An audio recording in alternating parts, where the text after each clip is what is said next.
ಮಾಡಿಕೊಟ್ಟಕ್ಕಾಗಿ ಸ್ತೋತ್ರವಾಗಿ ಕರ್ತನೆ. ವರ್ಷದ 9 ತಿಂಗಳು ಪೂರೈಸ 10ನೇ ತಿಂಗಳ ಮೊದಲ ಒಂದು ಸಬ್ಬತನವನ್ನು ಕಾಣುತ್ತಾ ಕೃಪೆ ಕೊಡೋದಕ್ಕಾಗಿ ಸ್ತೋತ್ರ. ಈ ದಿನವನ್ನ ಈ ಸಭೆಯನ್ನು ಎಷ್ಟೋ ಜನರು ಕಾಣಲು ಹೋಗಿದ್ದಾರೆ ಸ್ವಾಮಿ. ನಮಗಾದರೂ ಸ್ವಾಮಿ ನಿನ್ನ ಕೃಪೆಯ ಅಡೆದವರು ಬಚ್ಚಿಟ್ಟುಕೊಂಡು ಸ್ವಾಮಿ ಜೀವಂತವಾಗಿದ್ದು ಸ್ವಾಮಿ ಅಪ್ಪ, ಈ ಸಬ್ಬತನವನ್ನು ಚಿಕ್ಕ ಹಿಂದಾಗಿ ಸೇರಿ ನಿನ್ನನ್ನು ಸ್ತುತಿಸಿ ಕೊಂಡಾಡಿ ಘನಪಡಿಸಿದ ಕೃಪೆ ಕೊಡು ಕರ್ತನೆ. ಇಂದಿನ ತಿಂಗಳು ಪೂರ್ತಿ ನಿನ್ನ ಸಮಾಧಾನ, ಆಶೀರ್ವಾದ, ಬಲ, ಚೈತನ್ಯ, ಆರೋಗ್ಯ, ಲವಲವಿಕೆ, ಸಮೃದ್ಧಿಯಿಂದ ತುಂಬಿಸಿ ಎಂಬುದ ಪ್ರಾರ್ಥನೆ ಮಾಡಿಕೊಳ್ತಾರೆ ಕರ್ತನೆ. ಏಸಪ್ಪ, ವಿಶೇಷವಾಗಿ ನಮ್ಮ ಆರಾಧನೆ ಚಿತ್ತ ಕೊಪ್ಪಿಸಿಕೊಡ್ತೇನೆ ದೇವರೇ. ನಮ್ಮ ಆರಾಧನೆ ಆಶೀರ್ವಾದ ಮಾಡಿಕೊಡ್ತೇನೆ.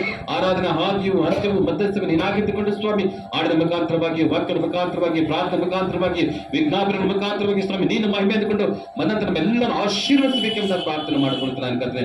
ಬರೋದಕ್ಕೆ ಸಿದ್ಧವಾಗಿರ್ತಕ್ಕಂಥ ಪ್ರೇರಿತ ಸಕಾಲಕ್ಕೆ ಬಂದು ನಮ್ಮ ಈ ಒಂದು ಆರಾಧನೆ ಪಾಲು ತೆಗೆದುಕೊಂಡು ಕರ್ತನೆ ನಿನ್ನ ಸ್ತುತಿಸಿ ಕೊಂಡಾಡಿ ಘನಪಡಿಸುವಂತ ಮಹಾ ಸೌಭಾಗ್ಯ ಪಾಲ್ಗೊಡಪ್ಪ. ಆರಾಧಿಸುವಂತ ನಾಯಕನ ಅಭಿಷೇಕ ಮಾಡು, ಆತ್ಮನ ಹೊರಗಿನಿಂದ ತುಂಬಿಸಿ ಪರಿಶುದ್ಧಾತ್ಮ ನಡೆಸಿಕೊಡಪ್ಪ. ಇದನ್ನ ವಾಕ್ಯ ಸಂದೇಶ ಹಂಚುವಂತ ಪಾಸ್ಟರ್ನ ಮಸಲು ಒಪ್ಪಿಸಿಕೊಂಡು ಬರ್ಬೇಕಂತ ಅದ್ಭುತ ಒಂದು ವಾಕ್ಯ, ಅದ್ಭುತ ಒಂದು ಸಾಕ್ಷಿ ಸ್ವಾಮಿ ಅಪ್ಪ. ನಮ್ಮ ಒಂದಲ್ಲಿ ಬಿತ್ತಲ್ಪಡುತ್ತೆ ಕೃಪೆ ಕೊಡಕಂದ್ರೆ ಬಂದಂತರ ಮಕ್ಕಳ ಮೇಲೆ ಆತ್ಮನ ಮಳೆಯನ್ನು ಸುರಿಸಿ ಸ್ವಾಮಿ, ಉಜ್ಜೀವನದ ಬೆಂಕಿ ನಮ್ಮದಲ್ಲಿ ಇಳಿದ ಸ್ವಾಮಿ, ಅಭಿಷೇಕವನ್ನು ಬಂದಿರುತ್ತೆ ಎಲ್ಲರೂ ಆಶೀರ್ವಾದ ಮಾಡಪ್ಪ. ಬರೋದಕ್ಕೆ ಸಿದ್ಧವಾಗಿರ್ತಕ್ಕಂಥ ಪ್ರೇರಿತ ಸಕಾಲಕ್ಕೆ ಬಂದು ನಮ್ಮ ಈ ಒಂದು ಆರಾಧನೆ ಪಾಲು ತೆಗೆದುಕೊಂಡೇ ಸುತ್ತಿಸಿ ಕೊಂಡಾಡ ಘನಪಡಿಸುವಂತ ಕೃಪೆಯನ್ನು ಅನುಗ್ರಹಿಸಿಕೊಡಿಸ್ತೇವೆ. ವಿಶೇಷವಾಗಿ ಸಬ್ಬತನವಾಗಿರೋದ್ರಿಂದ ಪ್ರಪಂಚದಾದ್ಯಂತ ಈಗಾಗಲೇ ಅನೇಕ ಕಡೆಗಳು ಸ್ವಾಮಿ ಆರಾಧನೆ ನಡೀತಾ ಇದೆ ಸ್ವಾಮಿ. ಎಲ್ಲೆಲ್ಲ ನಡೀತಾ ಇದೆ ಮತ್ತು ನಡೆಯುತ್ತಿದ್ದಾಗಿದೆ. ಅಲ್ಲಿ ಪ್ರಸನ್ನತೆ ಇರಲಿ, ಆಶೀರ್ವಾದ ಇರಲಿ, ಅಭಿಷೇಕ ಇರಲಿ, ಮಹಿಮೆ ಇರ್ಬೇಕಂತಾನೆ ಎಲ್ಲ ಕಡೆ ಉತ್ತಮ ವಾತಾವರಣ ದಯಪಾಲಿಸಿಕೊಡ್ಬೇಕಂತ ನಾನು ಪ್ರಾರ್ಥನೆ ಮಾಡ್ಕೊಳ್ತೇನೆ ನಾನು ಕರ್ತನೆ. ಅಪ್ಪ, ಎಲ್ಲ ಸಭೆಗಳನ್ನು ಆತ್ಮದ ಮಳೆನಿಸು, ಪ್ರತಿ ಸಭೆಯು ಸಹ ಉಜ್ಜೀವಿಸಲ್ಪಡ್ಲಿಕ್ಕಂತಾನೆ ಆಶೀರ್ವಿಸು, ಬಲಪಡಿಸಿ ನಡೆಸಿಕೊಡ್ಕಂತಾನೆ. ಈ ರೀತಿ ನಮ್ಮ ಆರಾಧನೆ ಮಸ್ತ ಕೊಟ್ಟಿಸ್ಕೊಡ್ತೀನಿ.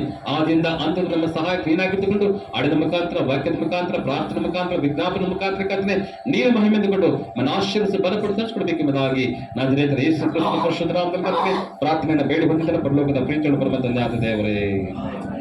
Hallelujah, hallelujah. ದೇವರ ಪರಿಶುದ್ಧ ನಾಮಕ್ಕೆ ಸ್ತೋತ್ರ ಉಂಟಾಗಲಿ. ದೇವರ ಮಹಿಮೆಗೋಸ್ಕರವಾಗಿ ಕೆಲವು ಗೀತೆಗಳನ್ನು ಕರ್ತನಾಮವನ್ನು ಸನ್ಪಡಿಸೋಣ.